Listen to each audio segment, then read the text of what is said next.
Um dos elementos mais importantes para a consolidação de um Estado-nação são suas leis, né? E ele é quem teve essa tarefa, ele é quem assina esse documento.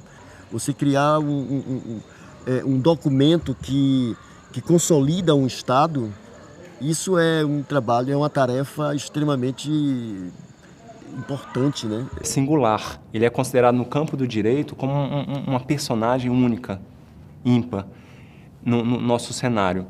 E não só pelos estudiosos, mas os juristas, os doutrinadores, entendem, se referem a ele como um gênio jurídico, uma figura realmente destacada no cenário nacional, uma figura que realmente teve essa repercussão, teve essa capacidade. Por quê?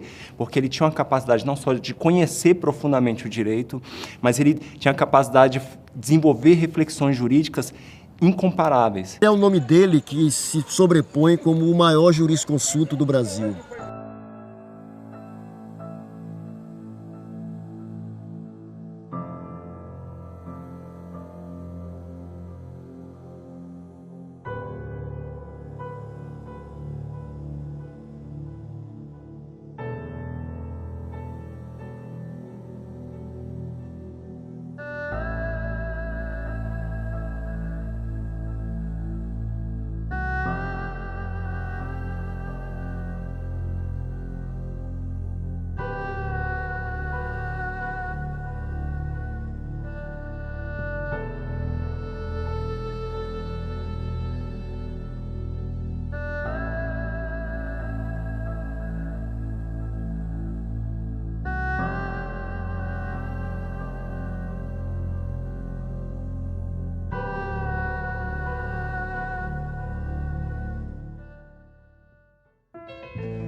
Cachoeira, ela se caracteriza como uma zona de produção açucareira, né?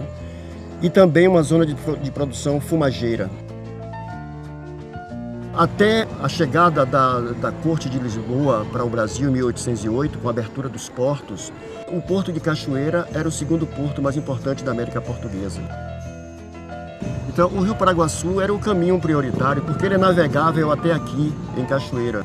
E aqui era um caminho mais próximo e mais fácil para se chegar ao interior brasileiro, principalmente ao sertão baiano. Tudo aquilo que se produzia obrigatoriamente passava pelo Porto de Cachoeira. O centro urbano de Cachoeira era um centro comercial, aqui era um porto, pouso, empório, 1750, 1770. Ela era considerada a mais rica e populosa cidade da Bahia, fora da cidade de Salvador. Aqui era um lugar de tratos comerciais. Num espaço, num território urbano pequeno, Cachoeira abrigava dezenas de igrejas, todas elas suntuosas.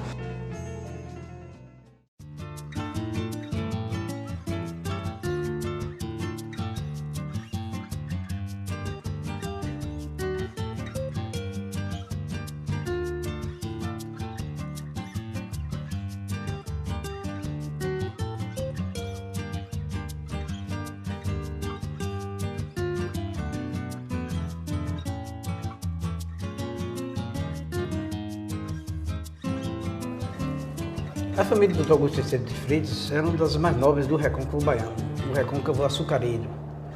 Era uma família que tinha grandes propriedades rurais e engenhos de açúcar. O pai dele veio a ser, depois da Guerra da Independência, barão de Itaparica. E o tio dele, Manuel, foi procurador da Câmara de Cachoeira e teve uma presença decisiva no episódio do 25 de junho de 1822, quando os cachoeiranos aclamam o príncipe Dom Pedro, o príncipe regente, defensor perpétuo do Brasil, e declarando que a partir daquele momento obedeceriam somente às ordens vindas de Dom Pedro e não mais de Portugal. É uma certa antecipação da independência do Brasil. Tanto é que Antônio Parreiras, no seu famoso quadro O Primeiro Passo para a Independência do Brasil, ele descreve aquela cena onde o povo reunido na praça aclama o príncipe defensor perpétuo do Brasil. E da janela da Câmara, quem segura o estandarte, a bandeira do Brasil, é justamente o tio de Teixeira de Freitas, o procurador da Câmara. Ele certamente deve ter, garoto, ainda assistido àquela movimentação intensa. A vila de Nossa Senhora do Rosário do Porto da Cachoeira. Era o principal polo econômico do recôncavo açucareiro. Ao lado de Santo Amaro, Maragogipe, Nazaré das Farinhas, São Francisco do Conde, essas vilas do recôncavo eram que moviam a economia da Bahia colonial. Então, portanto, ela tinha uma presença muito ativa, porque Salvador era a capital administrativa e política da província. Mas a força econômica estava no recôncavo, nos seus engenhos de açúcar. No momento em que acontecia qualquer tipo de escaramuça, qualquer tipo de problema político, qualquer coisa que ameaçasse a presença dos portugueses em Salvador, imediatamente eles acorriam para a cidade de Cachoeira. É nesse contexto de um Brasil em ebulição, fermentando aquela revolução separatista, que nasce e se cria Augusto Teixeira de Freitas em Cachoeira, na Bahia. Ele nasce em Cachoeira em 1816, em agosto de 1816. Ele é o 9º filho dos 10 do casal Antônio Teixeira de Freitas e Felicidade Santa Rosa de Freitas. Ele vê ainda garoto, claro que ainda sem noção, mas vê toda aquela movimentação. A vila foi bombardeada, a vila de Nossa Senhora do Rosário do Porto da Cachoeira, é bombardeada no dia 25 de junho de 22. E tropas vindas de Pernambuco, tropas vindas de Minas Gerais, tropas vindas de todo esse sertão baiano se juntam aqui em Cachoeira e saem para Salvador, para libertar Salvador, que culmina no dia 2 de julho de 1823. Nesse episódio, que o tio de Teixeira de Freitas é o procurador da Câmara e proclama para o povo se o povo queria separar o Brasil de Portugal. Então, ele foi criado nesse fervilhão de emoções. E isso certamente ajudou a temperar o caráter dele. Ele é considerado um dos alunos mais destacados. E o professor, ele envia uma carta aos governantes, dizendo que tinha entre os alunos alguns jovens que mereciam muito destaque, mereciam muito apoio, e cita Augusto Teixeira de Freitas. Historicamente, nós formávamos juristas em Coimbra, uma faculdade de 1290 em Portugal. A partir de 1827, nós vamos ter duas faculdades de Direito no Brasil. A faculdade de Olinda, que depois, a partir de 54, foi para Recife, 1854, e a faculdade das Arcadas, ou faculdade de São Francisco, faculdade de São Paulo. Quando ele ingressou na faculdade lá de Olinda, no ano de 1832, o interessante é que, quando ele começou esse curso, o curso tinha apenas 5 anos de sua criação, assim como a Faculdade de São Paulo. Então, o ambiente jurídico era muito incipiente, tinha pouca base de estudo de materiais jurídicos. Por exemplo, em termos da legislação que o Brasil tinha, ele se valia da legislação portuguesa, ele se valia das ordenações do reinado ainda, do reino. Os tribunais no Brasil julgavam seguindo os julgamentos de Portugal. Aos 16 anos, o pai o envia para estudar na Faculdade de Direito de Olinda, fugindo de uma certa tradição da nobreza baiana em mandar seus filhos para Coimbra, em Portugal. Que os cursos de direito iniciam no país, começa-se a pensar sobre as nossas leis. Isso é uma coisa que involuntariamente vai acontecer nos cursos, né? Os alunos começam a refletir sobre isso. Até quando nós podemos nos utilizar das outras leis, de outras culturas, tendo em vista que somos uma nação tão singular? Teixeira de Freitas vai para estudar em Olinda, depois ele se transfere para São Paulo, mas volta de novo para Olinda, onde ele se forma em 1837. Ele, em São Paulo, ele argue a suspeição de 2 professores que iriam julgar ele. Por algum motivo, ele entrou em atrito com o professor, com os 2 professores, e achou que iria ser perseguido nos exames. E aí entra com uma petição pedindo para que as provas dele não sejam julgadas pelos professores X e Y. O diretor da faculdade, mesmo considerando ele um aluno brilhante, inteligente, um dos melhores quartanistas do direito, escreve ao ministro da Educação, ao governo central, explicando o problema que caberia ao governo decidir.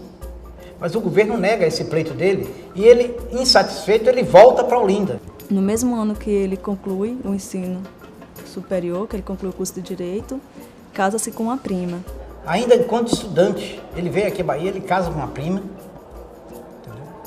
E ele teve vários filhos. Tem 10 filhos. Então, era comum, inclusive na época, essas famílias grandes, né? Ele volta para Olinda, onde conclui o curso. E ele conclui o curso, sintomaticamente, um mês antes da eclosão da Sabinada, uma revolução que houve aqui na Bahia em 1837.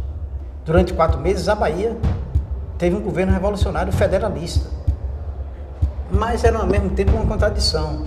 O doutor Sabino Vieira, que era o principal guru dos revoltosos, ele proclama que, enquanto o príncipe Dom Pedro II não fosse adquirisse a maioridade, a Bahia se separaria do Brasil, seria uma república e depois voltaria a pertencer ao Brasil, tão logo o príncipe reassumisse o poder. O presidente que os rebeldes nomeiam é Inocêncio Galvão, que, por sinal, estava nos Estados Unidos fazendo pesquisas e estudando, e é nomeado presidente da República Baiense. Como ele está nos Estados Unidos, o vice-governador também eleito assina diversos atos no Palácio do Governo, entre os quais nomeia Augusto Teixeira de Freitas, juiz de direito em Salvador. Ora, isso um mês depois dele se formar em Olinda. Ele ainda estava em Olinda, ele não havia ainda se deslocado para a Bahia. Vem aquela coisa do patrimonialismo, ele era uma figura, filho de uma família proeminente. Ele é designado juiz de alguma vara lá em Salvador, ele assume uma função jurídica importante lá em Salvador. E isso lhe cabe sérios problemas na sua vida profissional. Então eu acredito que o novo governo rebelde, para ganhar a simpatia dos senhores de engenho, nomeia muita gente ligada ao senhor de engenho, tipo assim, para trazer essas pessoas para o lado deles.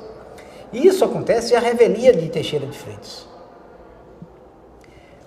O que ocorre em seguida é que 4 meses depois, essa revolução é debelada, o governo imperial manda tropas para a Bahia, prende os revoltosos todos, o Sabino Vieira é preso e todos os líderes da revolução foram presos, alguns foram desterrados.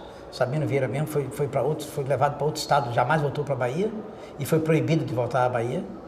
E todo mundo que tinha sido nomeado entrou no rol de suspeitos de ser rebelde. Ele foi juiz logo depois que ele terminou o curso de Direito, ele foi juiz durante 1 ano, logo depois ele respondeu um processo crime e ele foi destituído do cargo. Teixeira de Freitas vai fazer a sua defesa. Em 1839, ele consegue ser absolvido da revolução, do crime de ter feito uma revolução federalista. Ele ficou muito insatisfeito com isso, foi um problema que causou muita dor de cabeça para ele, digamos. E aí, em 1843, ele se transfere para o Rio de Janeiro e lá ele coloca um escritório chamada a Rua da Quitanda, e é a partir daí que ele começa a se notabilizar. Junto com o Visconde de Jequitinhonha, que é outro baiano, Montezuma, ele é o fundador do Instituto dos Advogados do Brasil, e Teixeira de Freitas é um dos que fundam o Instituto dos Advogados do Brasil. A figura do Teixeira de Freitas ele ganha bastante força com a fundação do Instituto dos Advogados do Brasil, que é o embrião da OAB, né? Que começa a normatizar o exercício da profissão, entendeu? Os direitos de petição, como o advogado deve ser tratado, como ele deve tratar os oficiais de justiça e tal, é quem já começa a normalizar, começa a normatizar a atividade. Ter sido indicado pelo Nabuco de Araújo para ser o advogado do Conselho de Estado. E isso acaba marcando a trajetória e o fato do Teixeira de Freitas ter essa fama de grande parecerista faz com que em 1855 ele seja convidado para poder realizar a consolidação das leis civis aqui no Brasil. Por volta de 1850, ele é contratado como advogado do Conselho de Estado, já no Rio de Janeiro. E daí essa aproximação dele com o governo imperial. O Nabuco de Araújo, ele era ministro naquela época, e ele era bastante amigo de Teixeira de Freitas. Então Nabuco de Araújo convida Teixeira de Freitas para consolidar as leis esparsas, a toda a legislação extravagante que existia. E Teixeira de Freitas parte para esse trabalho hercúleo. Primeira coisa, reunir todas as leis existentes. Algumas de Portugal, que ainda tinha ligação com o Brasil, embora já fosse independente, mas tinha muitas leis de Portugal que ainda eram aplicadas aqui no Brasil. O interessante é que 1824 foi a Constituição, mas essas leis elas só vão ser efetivadas mesmo a partir do segundo período do Império, com Pedro II. Então, a gente vê que existe um certo atraso entre o ímpeto de formação de um direito nacional e a efetivação deles. Ele tem uma obra que é a introdutória dessa codificação, ele tem 25 anos de escrita, né? Então o primeiro momento da escrita dele é chamada de codificação. Nessa codificação ele consegue escrever 5.000 artigos que estavam, de certa forma, esparsos na nossa legislação civilista. Ele reúne tudo, lei disso, lei daquilo, compila todas elas, faz a crítica a cada artigo. E reúne. Ele faz um esforço que ele passou 5 anos só para reunir as leis e tratar o esboço do que seria o Código Civil. É esse trabalho que exige dele uma energia muito grande, inclusive mental, e é apontado como uma das causas da sua decadência mental. Você precisa de leis e de estudos e de teorias que fossem capazes de explicar a realidade social, jurídico-social daqui do Brasil. Então, a elaboração da consolidação das leis civis é o primeiro passo. Quando ele faz essa consolidação das leis civis, ele faz questão de retirar dessa consolidação todos os elementos que faziam referência à servidão e à escravidão no Brasil. Quando ele estava compilando as leis brasileiras e as leis civis, e inclusive ele teve um mérito de querer separar o direito civil, o Código Civil, do Código Comercial. A compra e venda de mercadorias, as transações comerciais, mercantis e tal.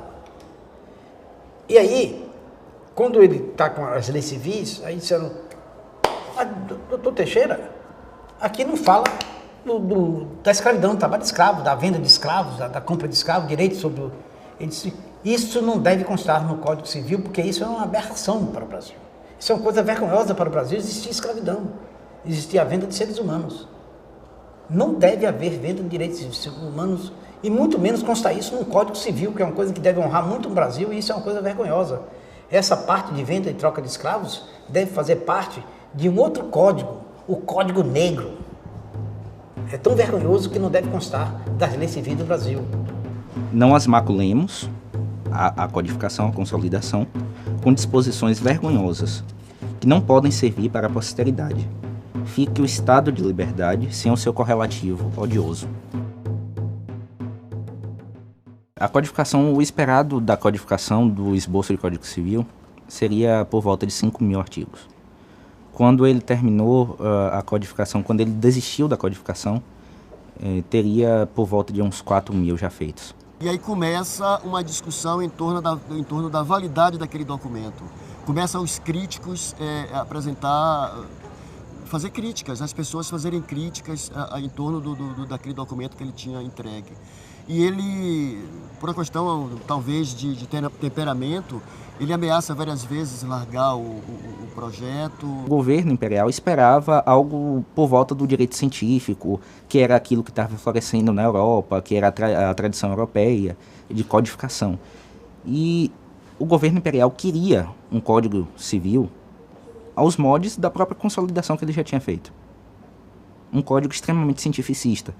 E o Teixeira de Freitas, embora ele fosse uma grande vertente do direito científico, ele chega a abdicar, quando ele já está com esses 4.000 artigos feitos, ele abdica desse seu Código Civil e diz que, não, não era aquilo que ele queria abordar uma nova metodologia, ele queria refazer o seu trabalho e aí, como eu falei, incluir o direito comercial, fazer uma unificação do direito privado.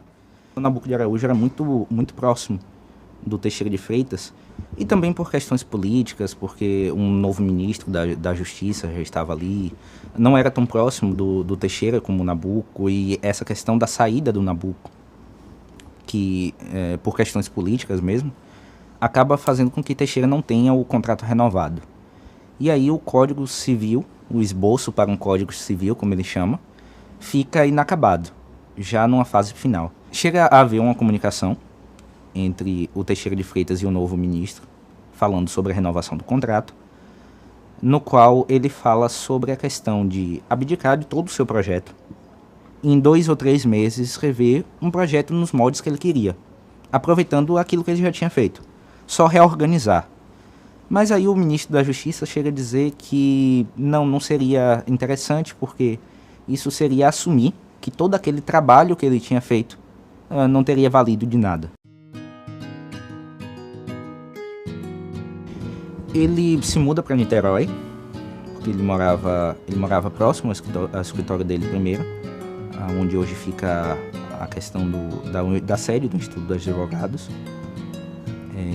Depois ele se muda para Niterói e lá ele começa a escrever o aditamento à consolidação das leis civis, algumas obras de literatura. Ele compilando todos os livros, ele sabia de cor, ele ficou tão entusiasmado com aquilo que ele recitava artigos inteiros de lei. E era o envolvimento dele. Um ex-funcionário dele, que trabalhava no escritório dele, que ele tinha no Rio de Janeiro, deu uma entrevista dele no Jornal do Rio, em 1920, mais ou menos, ele lembrando que o Dr. Teixeira, ele ficava passeando pelo escritório, recitando o teor das petições que ele iria redigir ainda. Primeiro, ele elaborava a petição na cabeça, depois ele botava no papel. Então ele ficava falando sozinho, dentro de casa, no escritório, e dando voltas na casa, e recitando como se fosse perante o juiz. E aquilo ali ele fazia dia e noite. Dia e noite ele se acostumou a falar sozinho, falando sozinho, quando o pessoal percebeu que ele já estava com o princípio de esclerose. Ele continuou trabalhando no Código Civil. Ele continuou trabalhando, fazendo um aditamento à consolidação das leis civis que ele mesmo já tinha feito. E continuou trabalhando nesse Código Civil, mas ele não terminou, ele não chegou a findar. Os escritos de Teixeira vão influenciar a dogmática argentina e vão influenciar a discussão do direito civil argentino. Vélez Sarsfield, que não é só o nome de um clube de futebol, mas de um grande nome do direito argentino, ele absorve os ensinamentos de Teixeira de Freitas e implanta o Código Civil do argentino com base no esboço que Teixeira de Freitas fez para o Brasil, que foi recusado naquele momento. Então, ele é considerado o jurisconsulto da América Latina. Que ele usa aproximadamente 1/4 do Código Civil de Freitas para realizar o Código Civil argentino.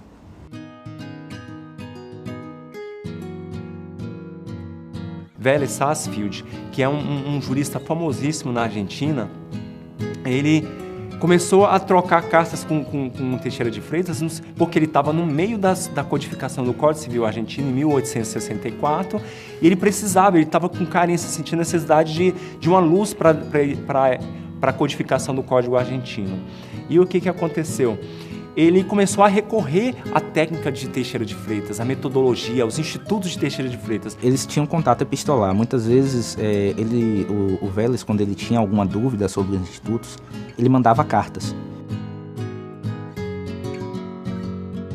E Freitas, ele começou, já com o Código Civil, com o esboço do Código Civil, ele já começa a apresentar essa questão da depressão.